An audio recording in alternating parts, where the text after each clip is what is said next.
तो दोस्तों आज मैं एक्सप्लेन करने वाला हूँ एक अमेरिकन सुपरनैचुरल हॉरर मूवी को जिसका नाम है द फॉग। मूवी का कॉन्सेप्ट काफी इंटरेस्टिंग है जो कि हॉन्टेड शिप के ऊपर है जिसके ऊपर एक भयानक कर्स लगा हुआ है और एक शहर है जो कि इसी कर्स के ऊपर बनाया गया था। लेकिन क्या होगा जब ये कर्स टूट जाएगा तो जानिए इस वीडियो के अंदर। तो चलिए अब बिना किसी देरी के चलते हैं सीधा वीडियो की तरफ।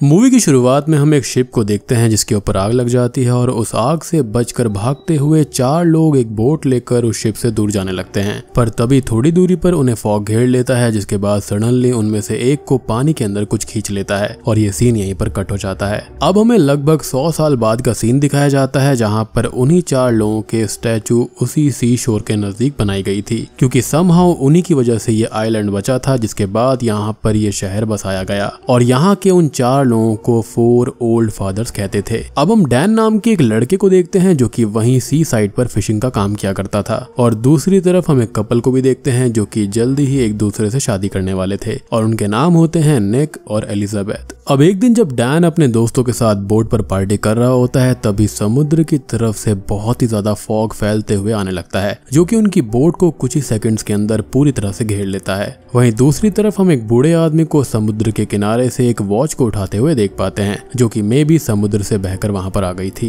अब वो बूढ़ा आदमी जैसे ही वॉच को अपने साथ ले जाता है अचानक से ही अजीब अजीब चीजें होने लगती हैं। जैसे वहां का मौसम खराब होने लगता है, उसके घर के आजू बाजू काफी सारे पक्षी उड़ने लगते हैं और उसका एक डॉग भी मारा जाता है जिस पर वो बूढ़ा आदमी काफी दुखी हो जाता है। अगले सीन में हम उसी आदमी को वो वॉच एलिजाबेथ को देते हुए देख पाते हैं जो कि वो वॉच लेकर काफी खुश थी। लेकिन जब एलिजाबेथ उसकी मैन्युफैक्चरिंग डेट को चेक करती है तब उसमें डेट के बजाय कुछ सिंबल बने हुए थे। अब निक कार में जाते वक्त एलिजाबेथ से उस वॉच के बारे में पूछता है लेकिन एलिजाबेथ को भी उसका कोई आइडिया नहीं था। वो दोनों कार से कहीं जा रहे होते हैं कि तभी उनकी कार पर कोई चीज आकर सीधा टकरा जाती है जिससे उनका एक्सीडेंट होते होते बच जाता है। अब हम देखते हैं कि डैन के बोट के बोर्ड को पूरी तरह से फॉग ने घेर लिया था जिसके बाद some kind of feared energy एक एक करके डैन और उसके सारे दोस्तों को मार डालती है और एंड में सिर्फ स्पूनर ही बोर्ड पर बचा हुआ था जिसके चिल्लाने की आवाज के साथ ये सीन यहाँ पर कट हो जाता है। अब यहाँ से सीन शिफ्ट हो जाता है जहाँ पर हम निक और एलिजाबेथ को रोमांस करते हुए देख पाते हैं जिसके बाद वो लोग आराम करते हैं। अब सोते समय अचानक से ही एलिजाबेथ की आंख खुल जाती है और वो चिल्लाते हुए उठती है जिस पर निक उससे इसका रीजन पूछता है और वो बताती है कि उसे जलते हुए लोगों के ड्रीम्स आते रहते हैं। अब एलिजाबेथ को नींद नहीं आ रही थी इसलिए वो उस वॉच के सिंबल्स के मीनिंग को सर्च करने लगती है लेकिन जैसे ही फाइनली उसका मीनिंग उसे मिलता है तभी अचानक से ही कंप्यूटर बंद हो जाता है और वो उसके मीनिंग को पढ़ नहीं पाती। अगले दिन हम एक एंडी नाम के लड़के को देखते हैं जिसे समुद्र के किनारे एक काफी पुराना हेयर कोम दिखता है जिसे वो लेकर अपनी मॉम स्टीवी को दे देता है।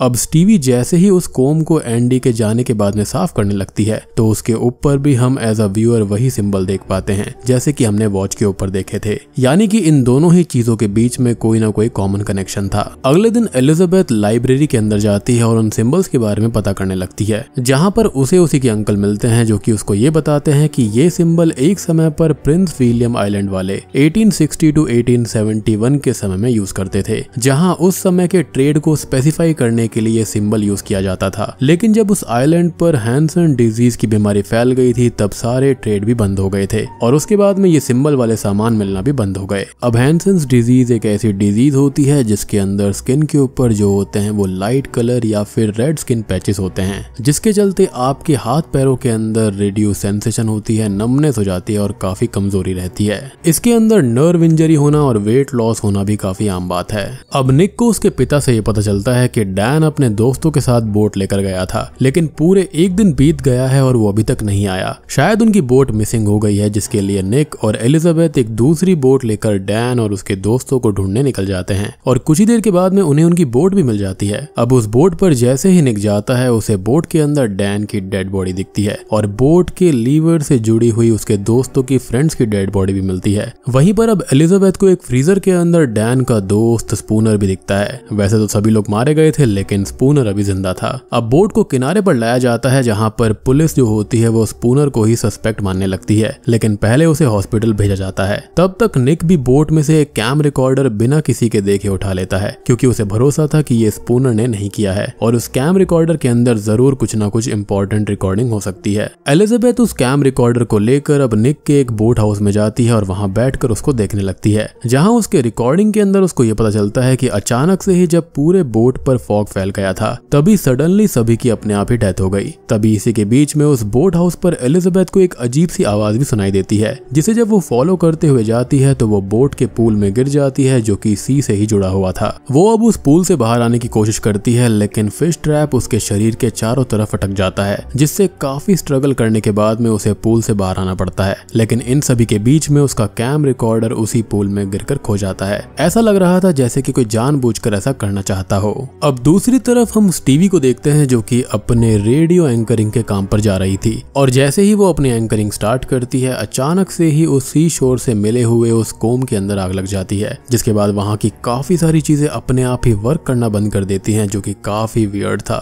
लेकिन स्टीवी टाइम रहते उस आग को बुझा देती है, पर उस आग से बनी हुई कोल बर्निंग वही सिंबल बनाती है जो कि हमने उस कोम पर पहले भी देखा था, और साथ ही साथ उस वॉच के ऊपर। अब स्टीवी को इस कोम के ऊपर शक होता है, जिसके बाद वो एंडी को कॉल लगाकर सी साइट पर जाने से मना करती है, लेकिन फिर भी कॉल कट करने के बाद में एंडी वहां पर चला जाता है और हम फॉग को सी साइट पर आता हुआ देख पाते हैं। अब एलिजाबेथ को उस बोट हाउस के अंदर एक बुक मिलती है, जो कि प्रीस्ट एल्बर्ट के ग्रेट ग्रैंडफादर ने लिखी हुई थी, जिनका नाम पैट्रिक था, और ये बुक उन्होंने इस आइलैंड के बनने से पहले लिखी थी। एलिजाबेथ इस बुक को ले जाकर फादर एल्बर्ट को दिखाती है, जहां पर वो इसे पढ़ने से रिफ्यूज कर देते हैं, और हमें ऐसा लगता है कि वो एलिजाबेथ से कुछ छुपा रहे हों। लेकिन उसको ये बात समझ आ गई थी, और जब फादर एल्बर्ट को सच बताने के लिए वो फोर्स करती है, तो वो उसे चिल्लाकर ये कहते हैं कि शहर से दूर चली जाओ और इसमें ही तुम्हारी भलाई होगी। अब हम एलिजाबेथ और निक को हॉस्पिटल में देखते हैं, जहां पर एक ऑफिसर स्पूनर से पूछताछ कर रहा होता है, लेकिन वो सिर्फ यही बोल रहा था कि उन सभी को फॉग ने मारा है, जो कि सच था। यानी कि उस फॉग के अंदर कोई ना कोई अदृश्य शक्ति थी जो कि इन लोगों को मार रही थी। अब इन्वेस्टिगेशन के दौरान दूसरी तरफ हम एलिजाबेथ को देखते हैं, जो कि डेड बॉडी के कमरे में होती है, और वहां पर उसके ऊपर डैन की डेड बॉडी अटैक कर देती है, जो कि उसको ये कहती है कि खून का बदला खून से ही लिया जाएगा।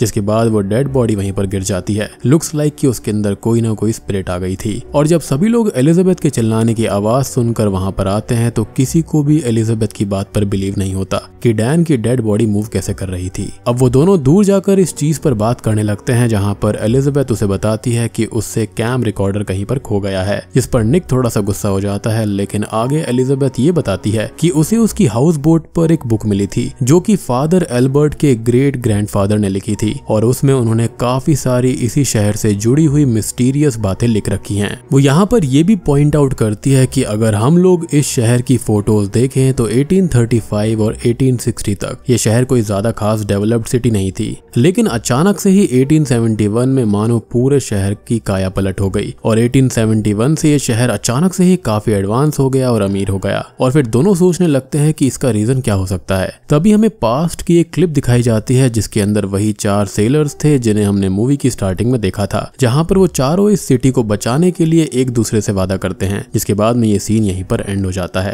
यानी कि कुछ ना कुछ लोचा इन्हीं चारों ने किया है, जिनको यहाँ पर 4 ओल्ड फादर्स कहा जाता है, और शायद से इस शहर की काया पलट करने का काम इन्होंने ही किया था। खैर, अब समुद्र के किनारे हम एक बूढ़े आदमी को देखते हैं, जो कि कुछ ढूंढ रहा होता है कि तभी उसे एक लंबी सी रोप मिल जाती है, और वो उस रोप को खींचते हुए समुद्र के और नजदीक जाने लगता है। तभी हम वहां पर एंडी को देखते हैं, जो कि ये देख रहा था कि समुद्र की तरफ से फॉग वहां पर आ रहा है, और अचानक से वो आदमी समुद्र में वहीं पर घिर जाता है, जिसके बाद फॉग उसे पूरी तरह से घेर लेता है, और एंडी ये सब देखकर वहां से तेजी से घर की तरफ भागने लगता है। और हम एज अ व्यूअर ये देख पाते हैं कि एंडी के पीछे वो फॉग ऐसे आ रहा था जैसे वो एंडी को पकड़ने की कोशिश कर रहा है, लेकिन वो किसी भी तरह से उससे बचते हुए घर तक पहुंच जाता है। अब हमें स्टीवी को दिखाया जाता है, जो कि अपने एक फ्रेंड से बात कर रही होती है, जो कि वेदर फोरकास्टिंग करता था। उसके पूरे ऑफिस की तरफ ही फॉग फैल चुका था, जहां पर अचानक से ही उसके दरवाजे पर किसी की नॉकिंग स्टार्ट हो जाती है, यानी कि उसके दरवाजे पर कोई दस्तक देने लगता है। अब वो ये चीज चेक करने के लिए बाहर जाता है, तो पूरी तरह से फॉग उसको घेर लेती है, जिसके बाद अचानक से ही एक ब्लैक स्पिरिट उस पर अटैक कर देती है, और उसका शरीर जलते हुए वहीं पर राख शक हो जाता है। अब ये सब होते हुए स्टीवी वीडियो कॉल पर देख रही थी, इसलिए उसने जल्दी से अपने घर पर कॉल लगाई थी ताकि वो बाकी सबको अलर्ट कर पाए। लेकिन फॉग तब तक पूरी सिटी में फैल चुका था और सारे इलेक्ट्रिकल अप्लायंसेस और इलेक्ट्रिकल वायर खराब हो जाती हैं, जिससे स्टीवी अपने घर पर ये सब इन्फॉर्म नहीं कर पाती। अब उसे एंडी की टेंशन होने लगती है, जिसके लिए वो रेडियो पर अनाउंस करती है कि कोई उसके बेटे को जाकर बचा ले क्योंकि वो खतरे में है, और वो अपने घर का एड्रेस भी रेडियो पर शेयर कर देती है। जिसके बाद में निक और एलिजाबेथ, जो कि उस वक्त रेडियो को सुन रहे होते हैं, वो अपनी कार लेकर एंडी को बचाने चले जाते हैं और दूसरी तरफ स्टीवी भी कार से घर की तरफ जाने लगती है। अब कुछ ही दूरी पर जाते ही स्टीवी की कार के चारों तरफ फॉग फैल जाता है, जिसके बाद उसकी कार को सडनली फॉग के अंदर एक ट्रक हिट कर देता है, जिससे वो नदी में गिर जाती है। वो अब कार के साथ ही डूब रही होती है, लेकिन तभी वो तैर कर ऊपर आने की कोशिश करती है, लेकिन तभी एक स्पिरिट उसके पैर को नीचे से खींचकर उसे पानी में डुबाने लगती है, लेकिन समहाउ वो वहां से निकल जाती है। हम स्टीवी की मॉम को भी देख पाते हैं, जो कि किचन में कुछ काम कर रही थी, लेकिन तभी वॉश बेसिन से एक डीकंपोज्ड स्पिरिट का हाथ उन्हें ग्रैब करता है, जिससे उनकी पूरी बॉडी थोड़े समय में ही एक डीकंपोज्ड स्केलेटन बन जाती है और उनकी उसी समय पर डेथ हो जाती है। यानी कि ये स्पिरिट्स काफी ज्यादा डेंजरस हैं। अब जैसे ही एंडी किचन में अपनी नानी की डेड बॉडी को देखता है, वो डरते हुए अपने कमरे में चला जाता है, जहां पर हम देख पाते हैं कि फॉग धीरे धीरे से डोर के नीचे कमरे के अंदर जा रही होती है। एंडी यहाँ पर पूरा डरा हुआ बैठा रहता है कि तभी विंडो तोड़कर निक और एलिजाबेथ उसे अपनी कार में बैठा लेते हैं। अब कार स्टार्ट होने से पहले उन्हें अपने सामने एक स्पिरिट फॉग से बनती हुई दिखाई देती है, जिस पर निक कार चलाते हुए ले जाता है। अब दूसरी तरफ हम स्पूनर को फादर मेलोन से बात करते हुए देख पाते हैं, जहाँ पर अचानक से उनके सामने एक रैंडम डार्क शिप अपीयर होती है, जिसमें काफी सारे दूसरे लोग भी थे, और उस शिप को देखकर दोनों डरते हुए वहां से भाग जाते हैं। अब कार से निक और एलिजाबेथ एंडी को लेकर जा ही रहे होते हैं कि तभी उनका एक्सीडेंट हो जाता है और हमें पास्ट की एक क्लिप दिखाई जाती है, जिससे एक्चुअल स्टोरी पूरी तरह से एक्सपोज्ड हो जाती है। और दोस्तों, अभी यहाँ पर खुलते हैं इस मूवी के असली पत्ते। तो क्लिप में हमको ये दिखाया जाता है कि ब्लेक नाम का एक बिजनेसमैन हुआ करता था, जो कि अपने टाउन वालों को प्रिंस विलियम आइलैंड पर बसाना चाहता था, क्योंकि उसके टाउन वालों को वही हैंसन डिजीज थी, और इसके लिए ब्लैक ने वहीं पर 4 ओल्ड फादर से ट्रेड भी किया था, जिसका सिंबल उस वॉच और कोम के ऊपर था। और ट्रेड ये हुई थी कि वो आधा आइलैंड खरीद लेगा, जिसके बाद में उसके लोग वहां पर रह पाएंगे। लेकिन उन 4 ओल्ड फादर्स के मन में लालच आ गया था और उन्होंने एक रात को ब्लेक के पूरे शिप को लूटकर उसके पूरे टाउन वालों को उसी शिप में जला दिया था। और इसी में एक सीन होता है जहां पर ब्लेक उन चारों ओल्ड फादर से खून का बदला खून कहता है, जो कि हमने डैन के मुंह से एक बार सुना था, यानी कि उसके अंदर इसी की स्पिरिट आ गई थी। यानी कि ये सब ब्लेक और उसके टाउन की स्पिरिट्स का किया हुआ था, जिसको यहाँ पर इन 4 ओल्ड फादर्स ने मार दिया था लालच के चलते।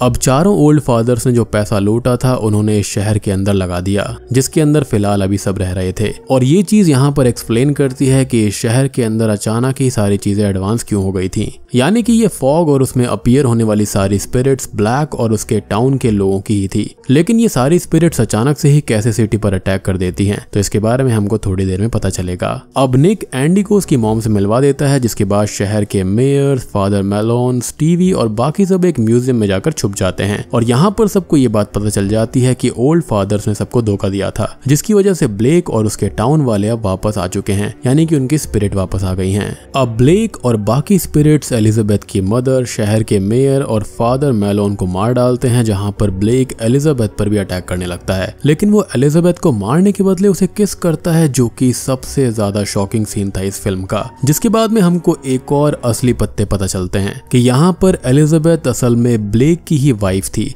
और वो उसकी रीइंकार्नेशन है, यानी कि उसका पुनर्जन्म हुआ है। अब ब्लेक जैसे ही एलिजाबेथ को किस करता है, वो समझ जाती है कि वो कौन थी। और यहाँ पर जैसे कि मैंने आपको बताया था कि ये स्पिरिट्स किसी की भी सोल को कंज्यूम कर सकती हैं, तो यहाँ पर एलिजाबेथ भी एक सोल बन जाती है। अब यहाँ पर ब्लेक ने जितने भी 4 ओल्ड फादर्स के फैमिली वाले थे उनको मार दिया था, जिसके बाद में ब्लेक और बाकी सारे स्पिरिट्स के साथ ही एलिजाबेथ भी वहां से चली जाती है। और ये सारी चीजें निक के सामने ही हो रही होती हैं, जिससे उसका तगड़ा वाला कट जाता है। और एंड में हम निक को फादर मेलोन के ग्रैंडफादर की बुक समुद्र में फेंकते हुए देख पाते हैं, क्योंकि शायद से वो नहीं चाहता था कि यहाँ पर ये सारी चीजें किसी और को पता चलें। में। और यहाँ पर ये फादर मैलोन यानी कि वही फादर एल्बर्ट हैं। उस जर्नल को समुद्र में फेंकने के बाद में हम स्टीवी को देख पाते हैं जो कि ये सारी चीजें अपने लिसनर से बता रही होती है, और जो भी ट्रॉमेटिक एक्सपीरियंस उन सबको हुए थे सारे लोग इसको सुन रहे थे। बेसिकली यहाँ पर ब्लेक ने इन चारों 4 ओल्ड फादर्स के फैमिली वालों से बदला लिया था।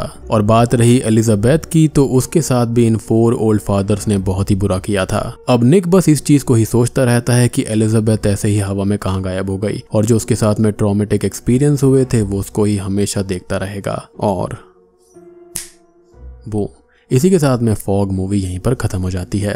तो दोस्तों ये थी द फॉग मूवी की कहानी। उम्मीद करता हूँ कि आपको पसंद आएगी। ये 1980 में आई सेम नाम की फिल्म की रीमेक है जो कि जॉन कारपेंटर की तरफ से आई थी। अब देखो, जब उन 4 ओल्ड फादर्स ने ऐसा धोखा किया था ब्लेक के साथ में, तो मरने के बाद में उसकी स्पिरिट ने तो उन चारों को मार ही दिया था। उसके बाद में वो शांत हो गए, लेकिन ये टाउन अभी भी यहाँ पर कर्स्ड हो रखा था। अब बात करें कि ये वापस हो कैसे गया, यानी कि ये कर्स वापस आया कैसे, तो वो वॉच जब वहां पर मिली थी ना, तो उसके जरिए ये कर्स वापस रिवोक हो गया था जो कि स्टार्टिंग में मिली थी।